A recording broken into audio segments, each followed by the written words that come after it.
Kalau air modeling ini Anda gunakan untuk fun aja, misalnya Anda terbang sana sini muter, habis itu Anda simpan. Begitu terbang lagi, jatuh, rusak, Anda beli lagi, Anda main lagi. Hanya untuk itu mainan. Tapi ketika Anda memfungsikan air modeling ini untuk keperluan-keperluan yang lebih bermanfaat dari itu, mungkin ini kita sudah keluar dari konteks mainan. Untuk pemantauan bencana dan sebagainya, atau untuk riset. Nah, ini mungkin rekan-rekan mahasiswa mungkin lebih tepat untuk riset. Untuk riset apa? Banyak sekali yang Anda bisa kembangkan dari air modeling ini.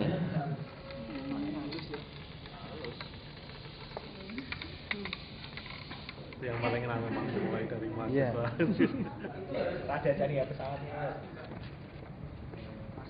Hanya butuh waktu. Pengenalan ini saya kira sangat positif, dan ini di dunia kampus sangat mudah. Kita memulai dari mahasiswa, baru nanti mahasiswa punya pembimbingnya nanti otomatis kalau dibilang oh ini kok salah, pasti pembimbing ngomong ini loh yang benar kayak gini, pengumuman begini dan sebagainya ya, sehingga tidak ada rasa sungkan gitu ya, bukan mulai. Saya kira itu Karena enggak kalau sama dosen sungkan, Pak. mungkin biasanya begitu.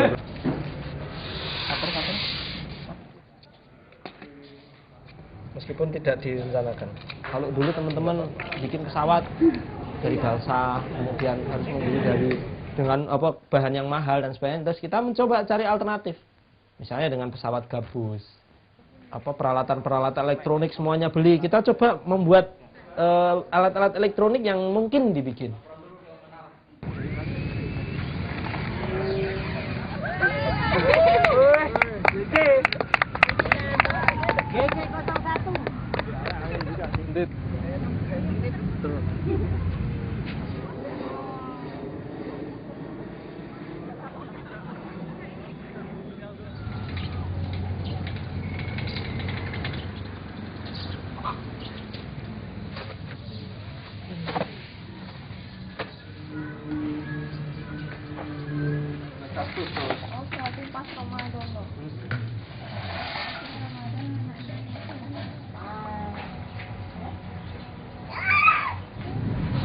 Kendalanya dibuka ya.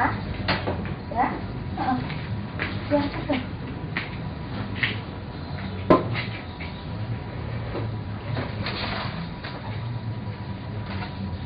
Ayo. Dadah. Hai.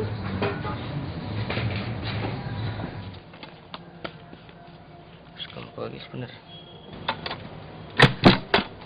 Kurang rene bener, berarti totokannya pas tengah. 1000 bintang itu awalnya ya kita pengennya gini. Kita tuh pengen punya brand aja gitu. Perkara nanti apa yang kita jual itu kayaknya nggak terlalu penting. Waktu itu juga nggak dalam benak saya tuh nggak ini bayangin percetakan aja. Jadi waktu itu ya saat-saat saya harus merenung. Nah di saat itu suka ini kalau malam itu kan suka lihat-lihat ke langit itu, lihat bintang gitu.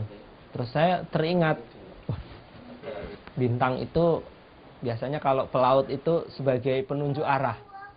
Nah dalam hidup ini saya ingin mendapatkan jalan yang benar-benar ini nggak sekedar berjalan gitu, tapi kita ada jalan yang kita tuju. Nah bintang itulah secara filosofi yang akan menuntun saya ke suatu tempat.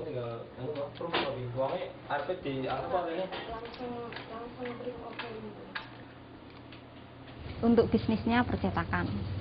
Di satu sisi kita membentuk sebuah komunitas yang itu memang non bisnis, dan itu sejak awal kita niatkan itu untuk berbagi ilmu. Pertama untuk berbagi ilmu, dan kedua memang itu untuk semacam promosi juga. Jadi kita menciptakan brand 1000 bintang gitu. Oke, cetak. Cetak UV. Stikernya piye? Stiker pun nek di-print piye? Nek di-print dhewe piye? Print dhewe wae to? Ya wis wae. Tak pikir ya enggak masalah kok. Nek mulaine waktune sing longgar lah engko lah. Heeh.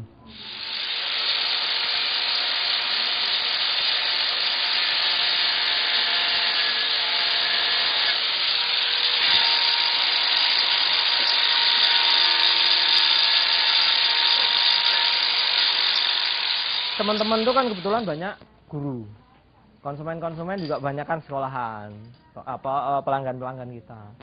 Nah biasanya ada event, saya sering nawarin, gimana kalau kita demo roket air? Nah mereka, oh iya bagus, udah kita demo. Dari sekali demo itu kemudian yang nonton itu juga tertarik. Juga dia melihat dari sisi positifnya bahwa ini kita punya kegiatan sosial juga buat masyarakat, khususnya di bidang pendidikan sains.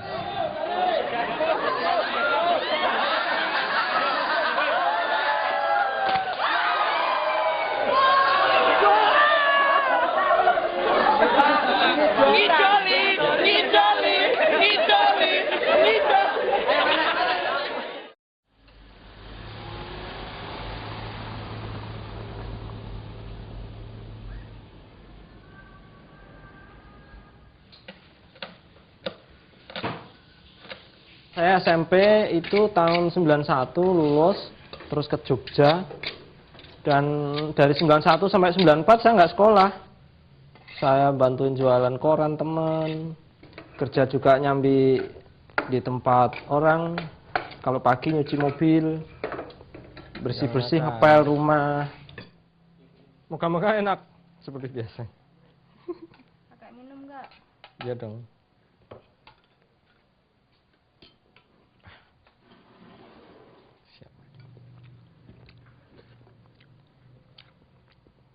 Bawang bombay rasa banget.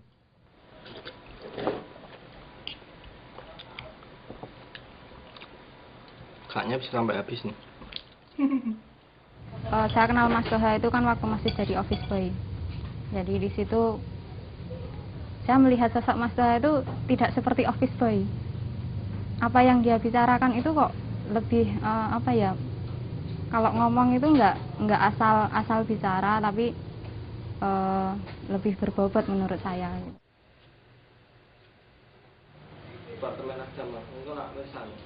Dulu ngimpinya itu saya bisa sarjana, bahkan bisa kuliah lebih tinggi, bahkan bisa ke luar negeri. Dulu ngimpinya kayak gitu. Tapi karena kondisi ekonomi yang itu ya saya realistis saja, tapi tetap saya berjuang. Selesai.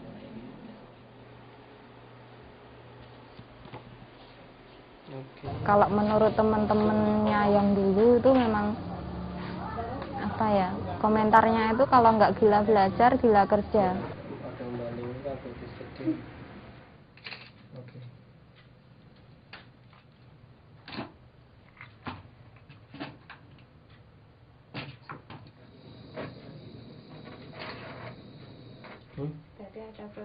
Pengen bantu Mas Toha aja, kasihan kalau lihat dia itu apa-apa dikerjakan sendiri. Jadi saya mengerjakan apa yang saya bisa.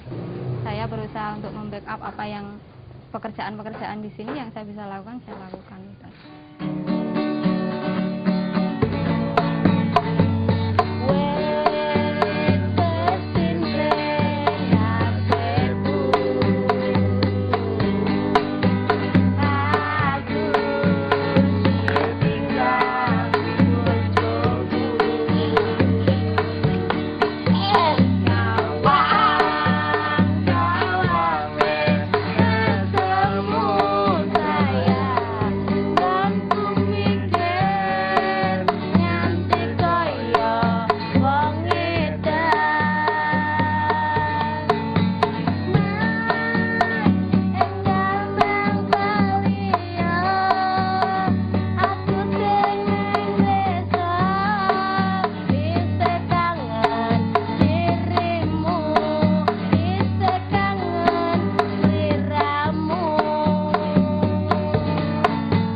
Matur suwun, Mbak Mas.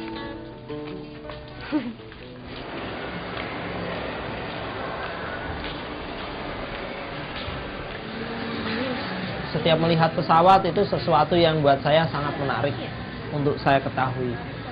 Tapi dengan keterbatasan informasi saat itu ya saya sebatas tahu bahwa pesawat itu ada baling-baling, ada mesinnya sejauh itu. Kemudian sosok Pak Habibie selalu terkait dengan misalnya pesawat itu, dan saya selalu setiap misalnya ada Pak Habibie ngomong entah itu di TV atau di radio atau mungkin di koran, saya sangat tertarik ingin ngikutin, menyimak, membaca. Waktu itu Pak Habibie mengatakan begini, orang yang pandai itu, orang yang pinter atau orang yang pandai itu adalah orang yang bisa menyederhanakan sesuatu yang rumit menjadi sederhana, mudah dimengerti. Dulu saya tuh masuk impiannya nerbangin kamera pakai heli gede gitu. Tapi sekarang kayaknya lebih cocok pakai tricopter atau quadcopter ini ke depannya. Lebih hemat. Kalau Avan berapa Mas? Avan kitnya? Kitnya 12 juta.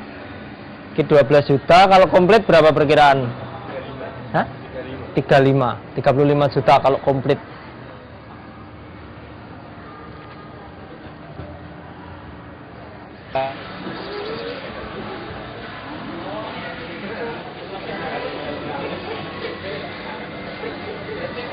Setiap hari main ke toko gitu sampai malu sendiri karena nggak pernah beli, cuma tanya gitu, harganya berapa, ini berapa gitu.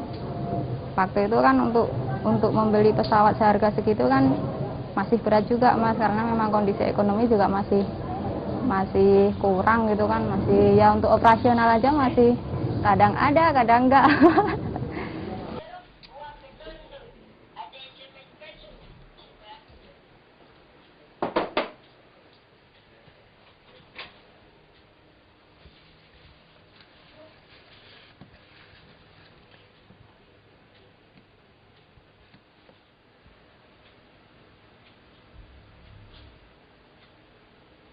Kalau tricopter itu sebenarnya kan dari Mas Toha itu kan ingin sekali pemotretan udara. Cuman waktu itu referensi dari teman-teman dari internet itu kan lebih banyak pakai heli besar, pakai heli yang engine itu. Jadi ya kalau kita hitung-hitung kok harganya terlalu mahal gitu. Mas Toha itu ikut forum RC di luar negeri. Jadi di situ juga ada satu pokoknya dibahas juga tentang tricopter, tentang quadcopter.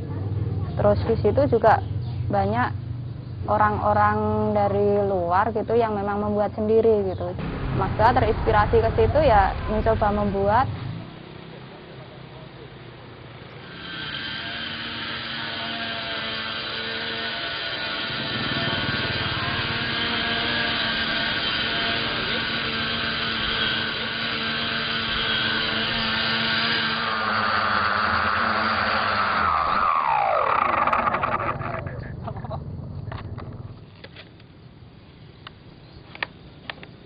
Kalau misalnya orang bilang elektronika sulit, sulitnya di mana? Kan bisa baca buku. Kurang lengkap, baca di internet. Browsing di internet, cari apa yang sedang ingin kita tahu. Internet gak cukup, ya kita ngamatin. Banyak produk-produk yang beredar, kita bongkar aja, buat eksperimen. Kalau rusak, nggak bisa diperbaiki, ya itu sebuah risiko. Uang kita kuliah, sekolah aja bayar kok.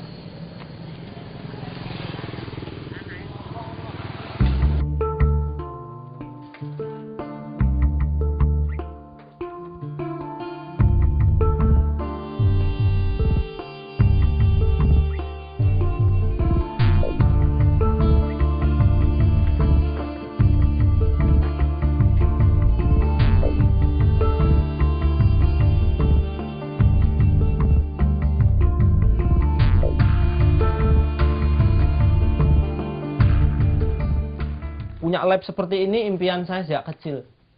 Jadi ngimpi, saya sering cerita sama istri. Aku tuh pengen punya lab.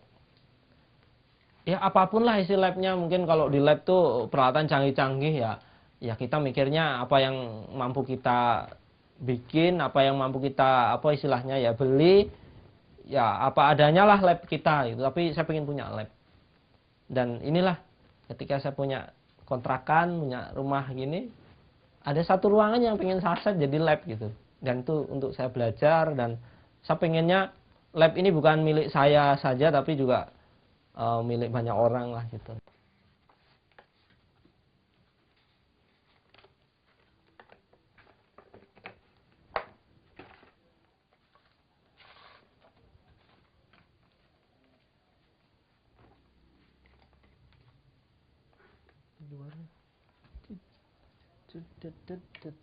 Kita bisa melihat apa yang kita punya, apa yang kita lakukan itu bisa juga dinikmati orang lain. Contoh misalnya kita ada adik-adik yang belajar di sini kemudian ikut lomba menang. rasanya senang sekali.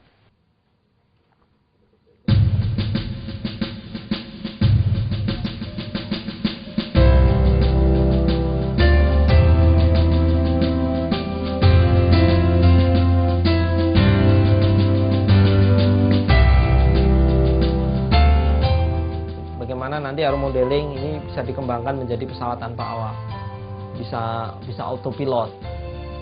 Setelah itu mungkin tidak menutup kemungkinan kita riset untuk membuat pesawat sungguhan.